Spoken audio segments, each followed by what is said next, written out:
It's the night after SummerSlam 2003. What do you got on Monday Night Raw? Oh, 8/25/03. We open the show with Eric Bischoff and Gail Kim. Eric heard Gail's request loud and clear. She needs backup. She needs somebody watching her back each and every week. So, who can that be? It has to be a man of action, a man that can get things done. And while he was trying to figure this out, while he was trying to decide, the answer came to him one summer evening at SummerSlam in the form of brass knuckles. I like it. Yeah. With that coming to mind, he needed to pull out all the stops. So Eric Bischoff went straight into Stephanie McMahon's office and said, I need a trade. Yeah. I need a trade. I need this superstar, and I need him now. I don't care who you get. I don't care who you want. But I need this man, Raw's newest star and Gail Kim's principal advisor, William Regal. I like Principal Advisor. That's a good title. Thank you. I thought it was a solid one myself. Regal, obviously, coming out looking dapper with his suits and whatnot, says he looks forward to more success for both him and Gail, in and out of the ring. Shakes Eric's hand in the segment. Yeah, well, realistically, whether it be in suit or in gear, William Regal has always been a man who looked the part. Yeah, And so I think that's smart to emphasize that. indeed. One of my favorite things about Regal is how he carries himself. I think that's the best part of his character, honestly. Like, Danielson is one of those guys that always valued Regal's mind. And Raven, Scott Levy, is the guy who I first heard say that you're selling the audience on you being a star, so the more you can look like a star, the more they'll believe it. And honestly, it makes perfect sense. Funny coming from Raven, who's very grunge, very Well, punk if you rock, think but in that era. about before he was grunge, before he was punk rock, Scotty Flamingo was, and that's like a great point. like even the idea of like he was wearing skirts or kilts when nobody was. Like, just do something to stand out. Face paint, anything, tattoos. So something that is like, oh man, this guy's different from everybody else on the Absolutely. roster. Love Raven. Same. Really miss him. Really wish he was still in the WWE. I enjoyed booking that. Yeah, watch TNA 2003 if you would like to see Scott Levy. So, I think he's NWA TNA World Champion at this time. If not, it's darn close. Next up, we have the Black Widow Alliance. Obviously, they're backstage. They're yelling at Tori. It makes sense. Yeah, it all ties back to the in-ring opening. Yep. They think it's absolutely ridiculous that their girl Victoria is screwed over, and despite the fact they are heels, Tori. It's a valid point. It's a valid point. Exactly.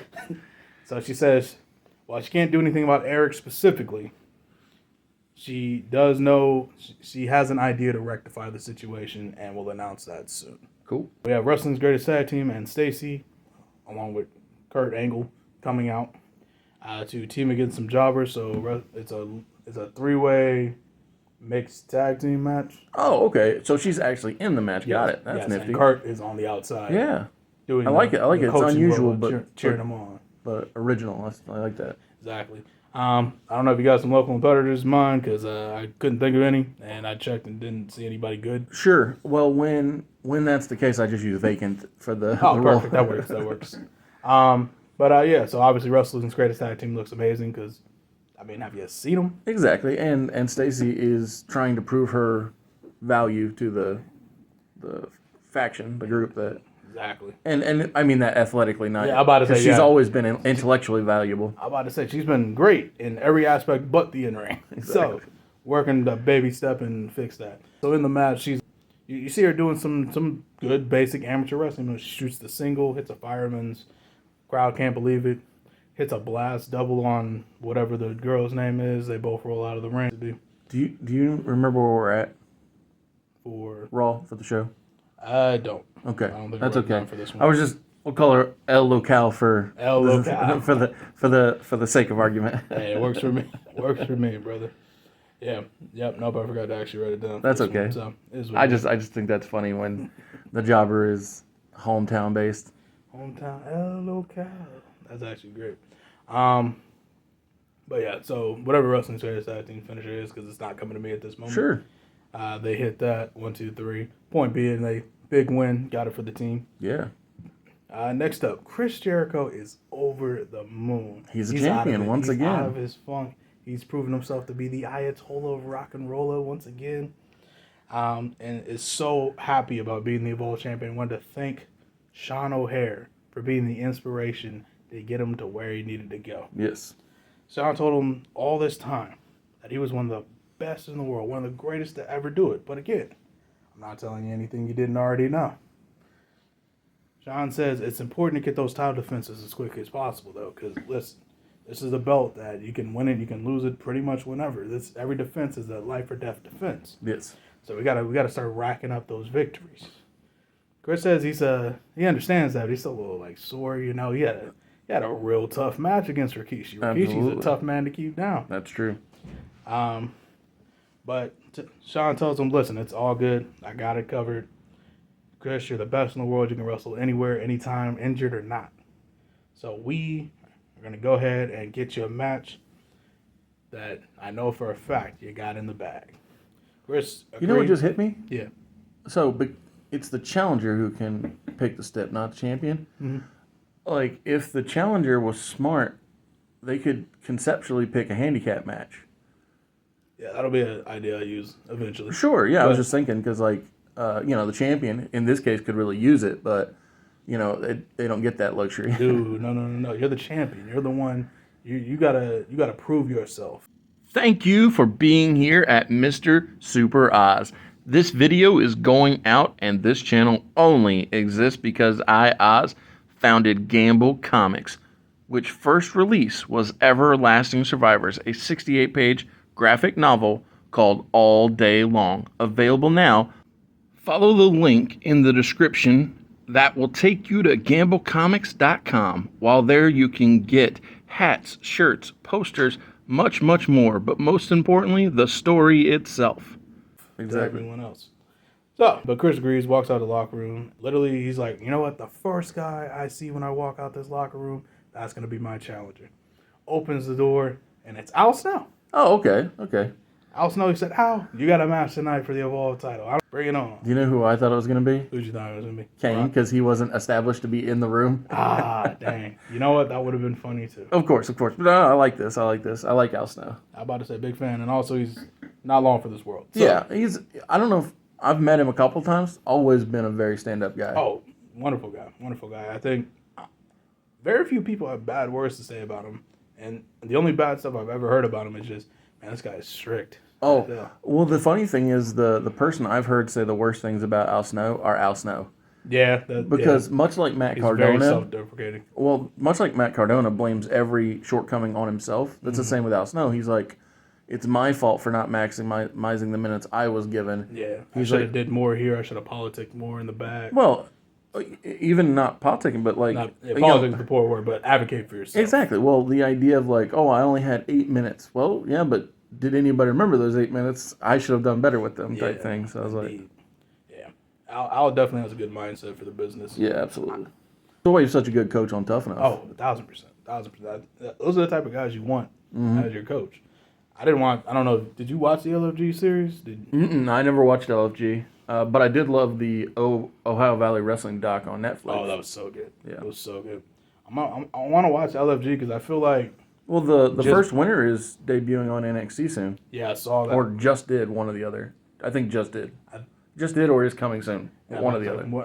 It's close. It's Yeah. close. By the time this comes out, they will have debuted. I bet you're right. Yeah. Because I know I saw some clips and I'm like, okay, obviously Mickey's really good at this, but it's Mickey James. So. Yes. But I really wanted to see because I kind of have an image of how Taker and Bubba and Booker would all be Yep. as coaches, but sometimes they surprise you in those coaching roles. Yeah, my assumption is Bubba is filling the old Hugh Morris role, and Undertaker feels like he'd be very much like a Matt Bloom type from the most recent, I can see that. sage veteran of the, Been here for forever. yeah, come learn under my tree type thing. Exactly. See, RVD and the Dudleys say, listen, they had a tough loss against Evolution. They definitely earned it, but we're not done. We still got business to handle, and we will see you very soon. After that, straight to the main event, we have Chris Jericho versus Al Snow in a hardcore match for the Evolve title. Beautiful. Obviously.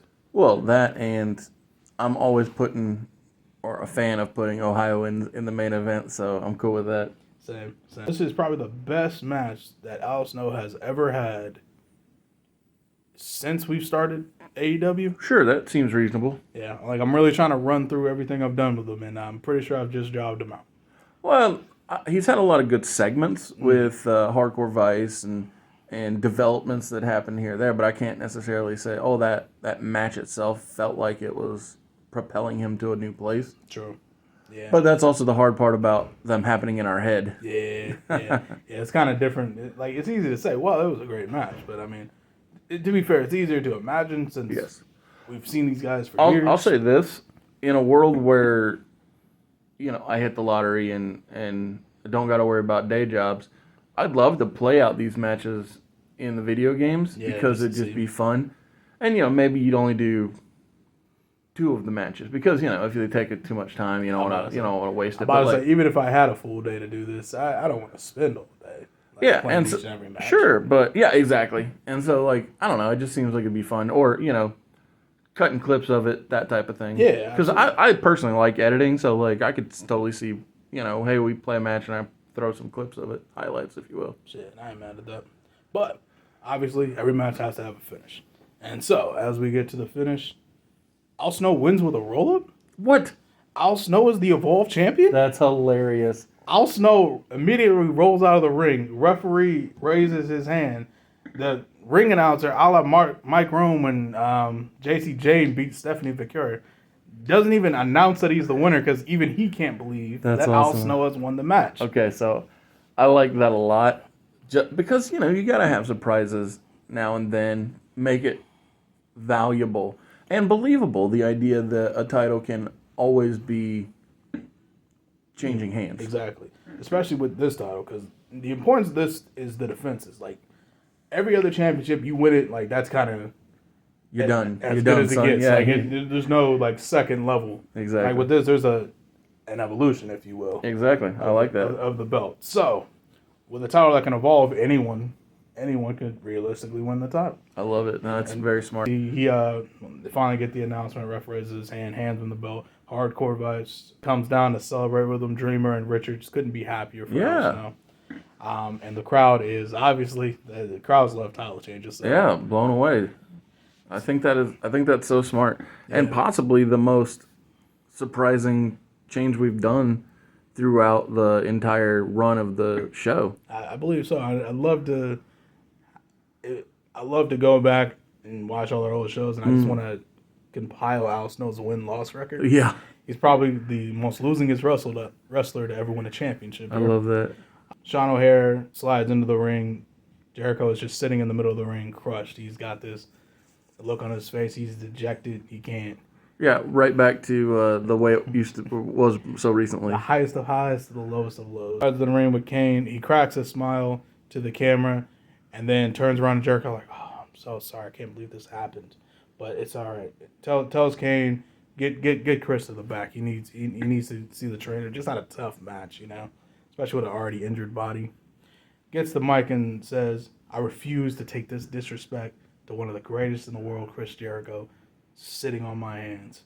So next week, I challenge you, Al Snow, to a match for the Evolve Championship."